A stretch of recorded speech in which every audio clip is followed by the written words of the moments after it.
ចំពោះម៉ូតនេះស្អាតពុកម៉ែបងប្អូនបើសិនជាមានបំណងសាងសង់អីអាចតាក់ទងបានតែនេះមានប្អូនខាងនេះមួយជាងនេះមួយជាងហើយផ្លូវចូលកដាលបើនិយាយវិជ្រីអាហ្នឹងកប់សេរីរី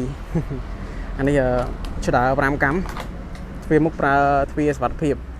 តម្លៃ30000ក្រាស់នេះយើងអត់រួមការងារសាបណាព្រោះការងារសាបការងារក្រៅទេនិយាយទៅតម្លៃខាងលើម៉ៅពលកម្មបូកសម្ភារៈទឹកភ្លើងផ្ដានចរឹងប្អូននេះមកនិយាយទៅមួយសេតតែម្ដងណាម្ចាស់ទេចាំទៅកាន់សចូលនៅ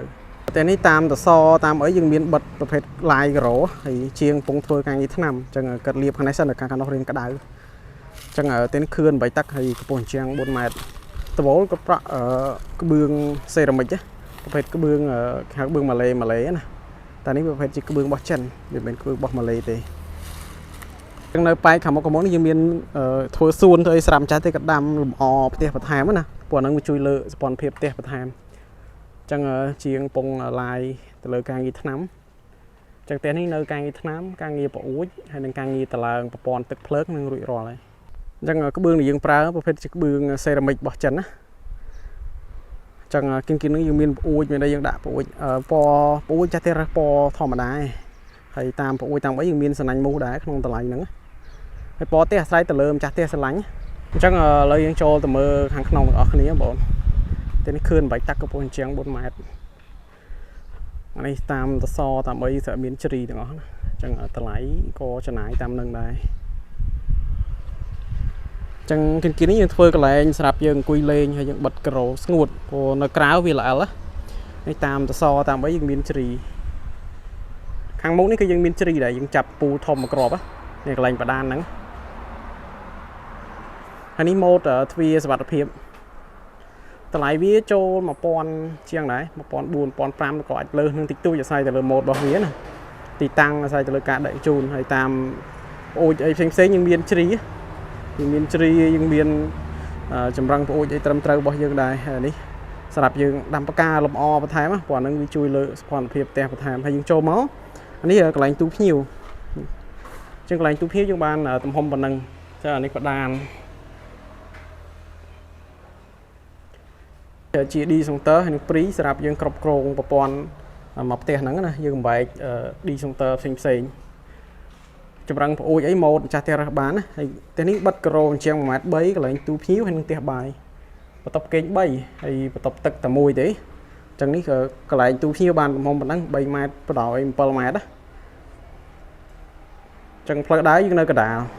យើងក្រោជាងនេះយើងបិទពីកន្លែងទូភ្ញៀវផ្លូវដើរហើយនឹងផ្ទះបាយនេះ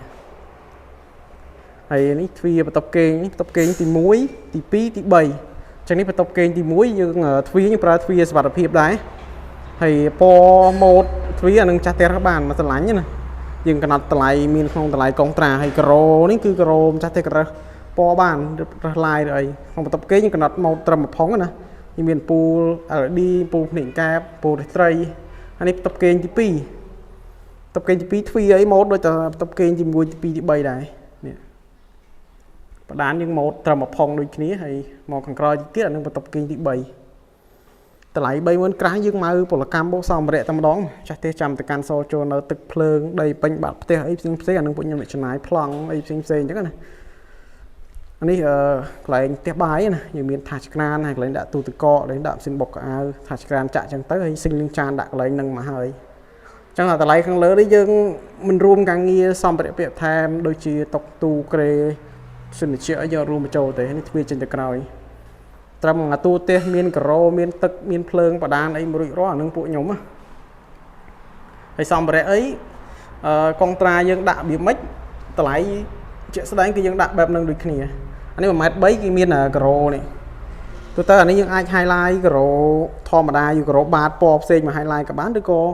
យើងបិទជាប្រភេទការ៉ូផ្កាអញ្ចឹងក៏បានដែរក្នុងតម្លៃហ្នឹងប្រទេសប៉ុណ្ណេះហើយអាចចំណាយត្រឹមជិត1000ក៏1000តិចតួចបើយើងបិទកន្លែងទូភ្ញៀវហើយនឹងផ្ទះបាយបើយើងបិទតុបគេងទៀតអាចចូល1000ក្រាស់ហើយវាគុណ2អានេះតុបទឹកនៅក្រោយហើយទ្វារសុវត្ថិភាពទ្វារកញ្ចក់អញ្ចឹងណាចានេះក្នុងបន្ទប់ទឹកចឹងបន្ទប់ទឹកយើងមានការ៉ូជាងដល់បដានអញ្ចឹងហើយមានការ៉ូបាតអានេះថាសម្រាប់យើងដាក់ឡាបូយើងមានកញ្ចក់យើងមានសូវឺងទឹកយើងមានចានប្រគុណអីមកហើយតែនេះយើងអត់ទាន់ពាក់ចូលទេ Chẳng bộ em bọn mình nó sang sang ấy ai tô của nhóm bán từ tôi mà cả tiền 25 khát krong hay lệ tôi sắp nó lơ video có lơ description mà bờ thân bộ em bọn mở trong YouTube nè mấy ở pi bài khang kroi từ vinh hay miền trả bay cam sập dựng trình mà kroi